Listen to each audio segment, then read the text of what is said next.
तेजस्विनी सावंत, राही सरनोबत, आत्ताचा ऑलिम्पिकवीर स्वप्नील कुसाळे याच्यासह स्नेहा कुसाळे, राधिका बराले, शिवतेज खराडे, युवराज चौगुले, विनय पाटील या नेमबाजांनी कोल्हापूरचं नाव राष्ट्रीय आणि आंतरराष्ट्रीय पातळीवर चमकवले.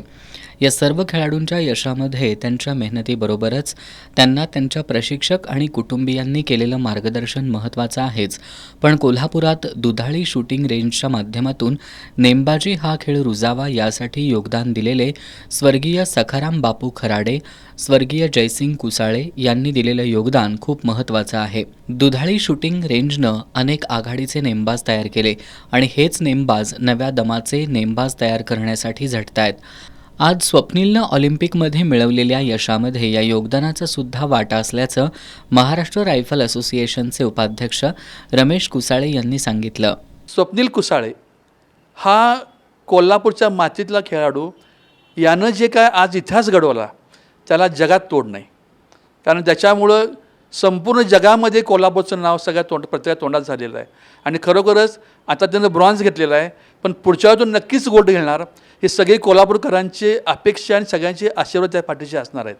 नेमबाजी हा खेळ तसा महागडा आहे, त्यामुळं तो सर्वसामान्यांच्या आवाक्यातला नसला तरी या खेळाबद्दल कोल्हापुरात वाढती क्रेज असल्याचं कोल्हापूर रायफल असोसिएशनचे अजित खराडे यांनी सांगितलं. शूटिंग हा गेम महाग म्हणजे कसं आहे, पहिली त्याचं वेपन हे 4 ते 5 लाख रुपयेपर्यंत त्या वेपनची किंमत. त्यानंतर त्याच्यासाठी लागणारं ॲम्युनेशन हे जवळजवळ 20 ते 22 रुपयाला एक बुलेट मिळते. आणि त्याचप्रमाणे त्याला लागणारा कोट, त्याला लागणारे ग्लोव्ज, त्याला लागणारे बूट्स, त्याला लागणारे म्हणजे चष्मा किंवा हे जे लागणारे हे फार महाग असतं. त्याच्यामुळं हा महागडा गेम अशा पद्धतीनं आहे.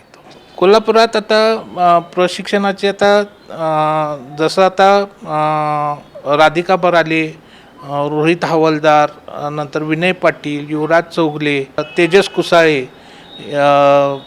JB कुसाळे अकॅडमी, ह्या अशा अकॅडमीज आहेत. ह्या अकॅडमीच्या माध्यमातून ते स्वतः विद्यार्थी त्यांच्याकडं ते ट्रेन तयार करतात. तिथं त्यांचं वैयक्तिक शूटिंगवर, रायफल शूटिंग म्हणजे त्यांच्या रेंजवर.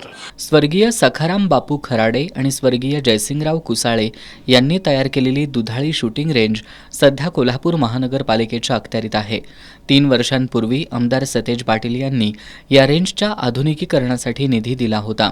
इथं अजूनही सुविधा उपलब्ध करून देण्याची गरज असून या अत्याधुनिक शूटिंग रेंजमुळं नेमबाजीकडे वळणाऱ्या खेळाडूंची संख्या वाढायला मदत होईल आणि तीच खरी सखाराम बापू खराडे आणि जयसिंगराव कुसाळे यांना आदरांजली ठरेल.